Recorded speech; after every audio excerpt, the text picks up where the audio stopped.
মুখ্যমন্ত্ৰীয়ে কিয় হত্যা বুলি কৈছে আৰে দিস ইজ অন ৰেকৰ্ড এখন কোৰ্টৰ ৰেকৰ্ডত আছে যে দিস ইজ এ মাৰ্ডাৰ সেইকাৰণে মই প্ৰথম দিনাই ফেচবুকত কৈছো যে হত্যা ইয়াত হয়তো আমাৰ কোনো ডাউট নাই যি দিনাখনৰ পৰা মই হত্যা বুলি ক'লো মোৰ ওপৰত আক্ৰমণ আৰম্ভ হৈ গ'ল কিয় মুখ্যমন্ত্ৰীয়ে হত্যা ক'লে আৰু হত্যাটো হত্যা নকয় মই চুমা খোৱা বুলি ক'ম নেকি মইতো হত্যাটো হত্যাই ক'ম ইট ইজ এ মাৰ্ডাৰ মই আজিও এক সদনত কৈছো and will follow murder case আৰু কোনে মাৰিছে তাকো আজি আমি অনুমোদন লৈছো এজনে মাৰিছে আনকেজনে সহযোগিতা কৰিছে so we have booked 4 to 5 people on murder case নমস্কাৰ জুবিন গাৰ্গ খোসাকৈ হত্যা কৰা হৈছিল খসাই আজি আমাৰ অসমৰ মুখ্যমন্ত্ৰী ডক্টৰ হেমন্ত বিশ্ব শৰ্মা ডাঙৰীয়াই ঘোষণা কৰিলে কৈ দিলে খসাই এজন মানুহে জুবিন গাৰ্গ হত্যা কৰিছিল আৰু 4জন মানুহে কি কৰিছিল লিং লগাইছিল এই কথাটো আজি মুখ্যমন্ত্ৰীয়ে ঘোষণা কৰিলে জুবিন গাৰ্গ খোসাকৈ হত্যা কৰা হৈছিল এটো দুৰ্ঘটনা নহয় এটো এটা হত্যাকাণ্ড বুলি আজি মামাই কৈ দিলে এটো মই কোৱা কথা নহয় আপোনালোকে নিউজটো সম্পূৰ্ণকৈ চালে গম পাব শেষৰলৈকে ভিডিঅটো চাবা এতিয়ালৈ গম পাব আপোনালোকে চাই লবা জুবিন গাৰ্গ ইমান যে জুবিন দাৰ টকা লুটি ঘৰবাৰী জুবিন দাৰ পৰা টকা লুটি বনালে তাৰ পিছতো আমাৰ জুবিন দাক কি কৰিলে হত্যা কৰিলে ছিংগাপুৰত ইমান যে নিলাজ মানুহ সিদ্ধাৰ্থ শৰ্মা চেমকানু মহন্ত অতি সোনকালে শাস্তি পাব কোৰ্টলৈ লৈ অনা হ'ব 10 তাৰিখে এটা সম্পূৰ্ণকৈ আপডেট দিব মুখ্যমন্ত্ৰীয়ে ক'লে 10 তাৰিখে সম্পূৰ্ণ কথা ৰাইজৰ হাতলৈ আহিব যদি ন্যায় অসম চৰকাৰে নেদে ৰাইজে দিব লাগিব ন্যায়টো বা শাস্তিটো চেমকানু মহন্ত সিদ্ধাৰ্থ শৰ্মাক অতি সোনকালে ফাঁচি দিব লাগে মই আলোচনা কৰিলোঁ ফাঁচি দিব লাগে আপোনালোকে কি শাস্তি দিব ভাবিছে আপোনালোকে কমেণ্ট কৰি জনাব ঠিক আছে বাৰু আপোনালোকে নিউজটো সম্পূৰ্ণকৈ চাব যে মামাই আজি এই কথাটো কৈ দিলে যে জুবিন গাৰ্গ খোসাকৈ হত্যা কৰা হৈছিল এটো দুৰ্ঘটনা কথা নহয় এটো হত্যাকাণ্ড কথা হয় বুলি আমাৰ জুবিন দাৰ মৃত্যুৰ বাবে ঘোষণা কৰিলে আপোনালোকে চাই ল'বা এতিয়া আৰু মোক কমেণ্ট কৰি জনাব আপোনালোকে কোনটো ডিষ্ট্ৰিক্টৰ পৰা মোৰ নিউজ আপডেটটো চাই আছা কমেণ্ট কৰি জনাব আৰু হত্যাকাৰী কি শাস্তি পাবলৈ লাগে অকল চেমকানু আৰু সিদ্ধাৰ্থ নহয় সন্দীপন গাৰ্ড আছে আৰু এই ছোৱালীজন কি নাম আছিলে বাৰু অমৃত প্ৰভা আৰু আছে না আৰু এজন আছিল এইটো নাম পাহৰি গ'লোঁ সেই হত্যাকাৰীবিলাকে অতি সোনকালে শাস্তি পাবলৈ লাগে আমি চাই থাকিম ডিচেম্বৰ মাহত ন্যায় পাবনে নাই ন্যায় পাব বুলি কৈছে ডিচেম্বৰ মাহত মামাই ক'লে এতিয়া আমি চাই থাকিম বাৰু কি হয় ঘটনাটো ঠিক আছে আপোনালোকে নিউজটো চাই ল'বা আজি কৈ দিলে মামাই বহুত ভাল লাগিলে এনেকুৱা ক'ব লাগে যে আমি আগতেই জানিছোঁ যে এইটো কোনো দুৰ্ঘটনা কথা নহয় ঘটনাটো মানে জুবিন দাক হত্যা কৰা হৈছিল বুলি হত্যা বুলিয়ে আমি আগতে জানিছিলোঁ এইটো কথা এতিয়াই মামা কথা ক'লে ঠিক আছে চাই লওঁ আপোনালোকে আৰু ভিডিঅ'টো শ্বেয়াৰ কৰি দিয়া পোনপ্ৰথমবাৰ মোৰ চেনেলত স্বাগতম জনালোঁ যদি চেনেলত নতুনবাৰ আহিছে জলদি আপোনালোকে ছাবস্ক্ৰাইব কৰি ল'ব সোনকালে এই চেনেলত আপডেট পোৱা যাব সেইকাৰণে আপোনালোকে ছাবস্ক্ৰাইব কৰি ৰাখিব ভিডিঅ'টো শ্বেয়াৰ কৰি দিব ঠিক আছে বাৰু চাই লোৱা প্ৰথম চাৰ্জশ্বিট দিব ঘটনাটোৰ ওপৰত মাৰ্ডাৰৰ ওপৰত বাট আফটাৰ ডেট ইজ ডান আমি আৰু এটা তদন্ত কৰিবলৈ নিৰ্দেশ দিছোঁ কাৰণ বহুত কথা তেওঁৰ উপলব্ধ হৈছে the story begin from before Covid the story begin আজি লাষ্ট 8 বছৰৰ পৰা এটা ডাঙৰ ষ্টৰী চলি আছে তাৰ প্ৰমাণ আমাৰ লগত আছে সেইকাৰণে মই এছআইটি কৈছোঁ যে 8 তাৰিখে আপোনালোকে মাৰ্ডাৰ কেছৰ চাৰ্জশ্বিট দিয়ক তাৰ পিছত এক্সপাণ্ড দ্য ইনকুৱাৰী যাতে আমাৰ জুবিনক জীৱিত কালত এজন মানুহেও যদি অন্যায় কৰিছিল সেই মানুহজনক হাৰি যাব নোৱাৰে আমি ইমান দূৰলৈ যাম বুলি আমি সিদ্ধান্ত লৈছোঁ মই ভাবোঁ সময়ৰ কখতি খিলে আমাক প্ৰমাণ কৰিব যে অসমৰ যুৱ প্ৰজন্মৰ হাৰ্টথ্ৰব আমাৰ মৰমৰ আদৰৰ জুবিন গাৰ্গক ন্যায় প্ৰদান কৰিবৰ কাৰণে এইখন চৰকাৰে লোৱা প্ৰচেষ্টা এছআইটি তদন্ত নোহোৱালৈকে এছআইটিৰ বিপক্ষে কথা কৈ তেওঁলোকক ডিমৰালাইজ নকৰিব যিদিনাখন তদন্ত ৰিপৰ্ট আহিব চাৰ্জশ্বিট আহিব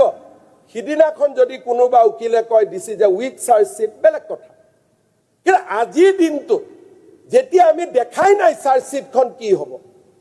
মোক এনেকে এটেক কৰিলে মুখ্যমন্ত্ৰীয়ে কিয় হত্যা বুলি কৈছে আৰে দিছ ইজ অন ৰেকৰ্ড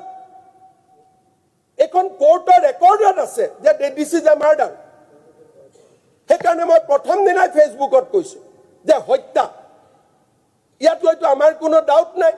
যিদিনাখনৰ পৰা মই হত্যা বুলি ক'লো মোৰ ওপৰত আক্ৰমণ আৰম্ভ হৈ গ'ল কিয় মুখ্যমন্ত্ৰীয়ে হত্যা ক'লে আৰু হত্যাটো হত্যা নকয় মই চুমা খোৱা বুলি ক'ম নেকি মইতো হত্যাটো হত্যাই ক'ম ইট ইজ এ মাৰ্ডাৰ মই আজিও এক সদনত কৈছো and will follow murder case আৰু কোনে মাৰিছে তাকো আজি আমি অনুমোদন লৈছো এজনে মাৰিছে আনকেজনে সহযোগিতা কৰিছে so we have booked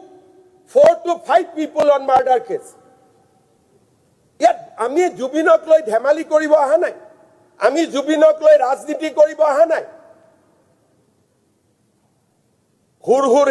হুৰাই দে জনাদেশটো কি শব্দ অশোক সিংগাল বনিয়াৰ জনাদেশ আছে জনাদেশ কাৰ আছে জনাদেশ সেইসকলৰ আছে যোনে অসমৰ ফৰেষ্টত 46 লাখ বিঘা মাটি দখল কৰি আছে জনাদেশৰ কথাই বনিয়াক নুবুজায় মোক অসমীয়া কথা শিকাব প্ৰয়োজন নাই তাৰমানে অশোক সিংগালক জুবিনদাৰ মাটি ল'বলৈ দিব জুবিনৰ অশোক সিংগালক জুবিন গাৰ্গৰ মাটি ল'বলৈ দিব এতিয়া তেওঁলোক কলৈকে আহিছে চব তেখেতসকলৰ জুবিন গাৰ্গসকলৰ কথাটো ক'ত জুবিন গাৰ্গৰ মৃত্যুৰ তদন্তৰ পৰা অশোক সিংগালক টাৰ্গেট কৰক it is A purely political game সিদ্ধাৰ্থৰ গোটেইখিনি তদন্ত হ'ব লাগে স্যাৰ পলিটিকেল হয় নে নহয় মুখ্যমন্ত্ৰীক সমৰ্থন কৰি সিদ্ধাৰ্থৰ দুখ নাই শ্যাম কানুৰ দুখ নাই অশোক সিংগালৰ দুখ তাৰমানে ইউ আৰ প্লেয়িং পলিটিক্স আজি অসমৰ মানুহে অশোক সিংগালক মাটিৰে বিচাৰিছো মাটি বেলেগ কৰি আনক না প্ৰস্তাৱ এটা অধ্যক্ষ মহোদয় মই কতো মাটি দিয়া নাই বেলেগ কৰি প্ৰস্তাৱ আনক জুবিনৰ লগত লিংক নকৰিব এইটো ৰিলেভেন্ট নহয় আজি অধ্যক্ষ মহোদয় ৰিলেভেন্ট নহয় জুবিনৰ স্মৃতিৰ কাৰণে যেতিয়া মই মাটি দুখৰ দিছিলো কি কৈছিল এখন শ্মশান এখন অমুক তাত মুখ্যমন্ত্ৰীয়ে কিয় মাটি দিব কোনে সমালোচনা কৰিছিল তেতিয়া আজি তেওঁলোকৰে সমাধি ক্ষেত্ৰখন মৰমৰ হৈ পৰিল যিদিনাখন মই মাটি দিছিলো কৈছিলে না নাই যে এখন জুবিন শ্মশানত কিয় মাটি দিলে আজি জুবিন গাৰ্গৰ কাৰণে মই গৌৰৱ নকৰো একো নকওঁ সময়ে ইতিহাসে ইয়াক হিচাপ কৰিব যে জুবিন গাৰ্গৰ কাৰণে অসম চৰকাৰ আৰু বিজেপিয়ে কি কৰিছে উই আৰ ষ্ট্ৰং আমি কতো ভুল কৰা নাই we have to play games with the criminals আমি ক্ৰিমিনেলৰ লগত গেম খেলিব লাগিব আৰু ক্ৰিমিনেলে মোৰ গেমত ভৰি দি অলপ সময়ৰ কাৰণে অসতৰ্ক হৈ গ'ল and we could arrest Siddharth immediately জুবিনৰ 13 দিনৰ দিনাখন শ্ৰাদ্ধৰ 13 দিনৰ দিনাখন we have arrested almost all the accused আৰু আজিলৈকে কোনেও বেল পোৱা নাই বিহু কমিটিক মতাটোৱে আজি সাংসাৰী বিহু কমিটিৰ যিটো এভিডেন্স কাৰণ all these evidence has come to government মই ফাইলত সহি মাৰি দিল্লীলৈকে পঠাইছো কাগজ so I am aware today officially because investigation is completed MHC ৰ পৰা অনুমোদন আহাৰ লগে লগে বিহু কমিটিক যদি নামাতে this investigation will not be completed আৰু তাত কোৱাইছে আপোনালোকে কিয় মাতিছে আজি গোটেই ঘটনাটোৱে হৈছে টকা পইচাৰ কাৰণে আৰু যদি জুবিনৰ যিটো মেইন উপাৰ্জনৰ উৎস তেওঁলোকক যদি আমি নুখুদো আমি ইয়াত কি আৰ্গুমেণ্ট কৰি আছো উদ্দেশ্যটো সিদ্ধাৰ্থ শৰ্মাক শাস্তি পোৱাটো আমি বিচাৰিছো নে নাই শ্যাম কানু মহন্তই শাস্তি পোৱাটো আমি বিচাৰিছো নে নাই আজিতো ইয়াত সব খালি এছআইটি বেয়া তাৰমানে কোন ভাল অধ্যক্ষ মহোদয় মই পবিত্ৰ সদনক আশ্বাস দিছো যে জুবিনৰ মৃত্যুৰ ঘটনাৰ তদন্ত অসম চৰকাৰে যিটো ক্ষিপ্ৰ গতিত কৰিছে ইয়াৰ সমান্তৰাল একো নাই আদালতে কি জাজমেণ্ট দিব that is a job of a court but I have faith in my team যে আমাৰ টিমে প্ৰফেশনালি কাম কৰিছে আমি বহুত কথা উলিয়াইছো যি কথা অসমৰ ৰাইজে আগতে জনা নাছিল আৰু যেতিয়া আমি চাৰ্জশিট দিম অসমৰ ৰাইজে বহুত কথা জানিব পাৰিব আৰু বিহু কমিটিক মতা কিমান জৰুৰী আছিল তাকো অসমৰ মানুহে জানিব পাৰি জুবিনৰ হত্যাকাণ্ডৰ দুটা দিশ আছে আমি মাৰ্ডাৰ কেছৰ ওপৰত চাৰ্জশিট দিম কিন্তু এই তদন্ত চলি থাকিব কাৰণ ইয়াৰ লগত আৰু এটা দিশ জড়িত আছে নেগলিজেন্স জুবিনৰ হত্যাৰ আগতেও জুবিনক নেগলিজেন্স আৰু ক্ৰিমিনেল ব্ৰিচ অফ ট্ৰাষ্ট কৰা হৈছিল যেহেতু তদন্ত হৈছে তদন্তৰ পৰিসৰ আৰু বাঢ়িব এছআইটিয়ে প্ৰথম চাৰ্জশিট দিব ঘটনাটোৰ ওপৰত মাৰ্ডাৰৰ ওপৰত বাট আফটাৰ দ্যাট ইজ ডান আমি আৰু এটা তদন্ত কৰিবলৈ নিৰ্দেশ দিছো কাৰণ বহুত কথা তেওঁৰ উপলব্ধ হৈছে the story begin from before Covid the story begin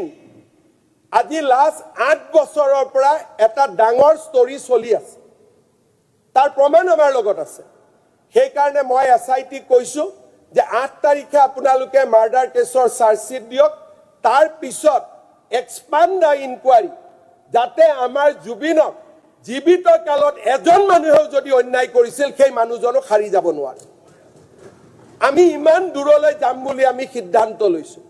মই ভাবো সময়ৰ কখতি খিলে আমাক প্ৰমাণ কৰিব যে অসমৰ যুৱ প্ৰজন্মৰ হাৰ্টথ্ৰব আমাৰ মৰমৰ আদৰৰ জুবিন গাৰ্গক ন্যায় প্ৰদান কৰিবৰ কাৰণে এইখন চৰকাৰে লোৱা প্ৰচেষ্টা এছআইটি তদন্ত নোহোৱালৈকে এছআইটিৰ বিপক্ষে কথা কৈ তেওঁলোকক ডিমৰালাইজ নকৰিব যিদিনাখন তদন্ত ৰিপৰ্ট আহিব চাৰ্জশিট আহিব সিদিনাখন যদি কোনোবা উকিলে কয় দিছ ইজ এ উইক চাৰ্জশিট বেলেগ কথা কিন্তু আজিৰ দিনটো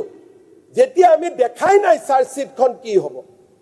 মোক এনেকৈ এটেক কৰিলে মুখ্যমন্ত্ৰীয়ে কিয় হত্যা বুলি কৈছে আৰে দিছ ইজ অন ৰেকৰ্ড এখন কোৰ্টৰ ৰেকৰ্ডত আছে যে দিছ ইজ এ মাৰ্ডাৰ সেইকাৰণে মই প্ৰথম দিনাই ফেচবুকত কৈছো যে হত্যা ইয়াত হয়তো আমাৰ কোনো ডাউট নাই যিদিনাখনৰ পৰা মই হত্যা বুলি ক'লো মোৰ ওপৰত আক্ৰমণ আৰম্ভ হৈ গ'ল কিয় মুখ্যমন্ত্ৰীয়ে হত্যা ক'লে আৰু হত্যাটো হত্যা নকয় মই চুমা খোৱা বুলি ক'ম নেকি মইতো হত্যাটো হত্যাই ক'ম ইট ইজ এ মাৰ্ডাৰ মই আজিও এক সদনত কৈছো and will follow murder case আৰু কোনে মাৰিছে তাকো আজি আমি অনুমোদন লৈছো এজনে মাৰিছে আনকেজনে সহযোগিতা কৰিছে so we have booked 4 to 5 people on murder case ইয়াত আমি জুবিনক লৈ ধেমালি কৰিব অহা নাই আমি জুবিনক লৈ ৰাজনীতি কৰিব অহা নাই হুৰাই দে জনাদেশটো কি শব্দ অশোক সিংগাল বনিয়াৰ জনাদেশ আছে জনাদেশ কাৰ আছে জনাদেশ সেইসকলৰ আছে যোনে অসমৰ ফৰেষ্টত 46 লাখ বিঘা মাটি দখল কৰি আছে জনাদেশৰ কথাই বনিয়াক নুবুজায় মোক অসমীয়া কথা শিকাব প্ৰয়োজন নাই তাৰমানে অশোক সিংগালক জুবিনদাৰ মাটি ল'বলৈ দিব জুবিনৰ অশোক সিংগালক জুবিন গাৰ্গৰ মাটি ল'বলৈ দিব এতিয়া তেওঁলোক কলৈকে আহিছে চব জুবিন তেখেতসকলৰ কথাটো ক'ত জুবিন গাৰ্গৰ মৃত্যুৰ তদন্তৰ পৰা অশোক সিংগালক টাৰ্গেট কৰক it is a purely political game সিদ্ধাৰ্থৰ গোটেইখিনি তদন্ত হ'ব লাগে স্যাৰ পলিটিকেল হয় নে নহয় মুখ্যমন্ত্ৰীক সমৰ্থন কৰি সিদ্ধাৰ্থৰ দুখ নাই শ্যাম কানুৰ দুখ নাই অশোক সিংগালৰ দুখ গতিকে আপোনালোকে দেখিছা এইটো এটা হত্যাকাণ্ড কোনো দুৰ্ঘটনা নহয় আমাৰ মামাই কৈ দিলে এতিয়া বহুত দুখ লাগিলেও কথাটো শুনি সঁচাকৈ জুবিনদাক এনেকুৱা হত্যা কৰিব পাৰিলে এই হাৰামি দুজন তিনিজনে ইমান যে শাস্তি দিব লাগে সিহঁতক জুবিন দাক হত্যাকাণ্ড কৰা কি ভাবি কি সূত্ৰ আছিলে জুবিন দাৰ লগত কি এজেঞ্চ আছিলে কেনেকৈ জুবিন দাক হত্যা কৰিব পাৰিলে ইমান যে নীলাজ মানুহ এইবিলাক কি ক'ম বাৰু দেয়াৰ নিউজটো এইখিনিতে মই ৰাখিলোঁ শ্বেয়াৰ কৰি দিব ভিডিঅ'টো 100% শ্বেয়াৰ কৰি দিব যদি নতুনবাৰ আছে ছাবস্ক্ৰাইব কৰি ল'ব জুবিন দাৰ কাৰণে এটা কমেণ্ট লিখি দিব জয় আই অসম জুবিন দা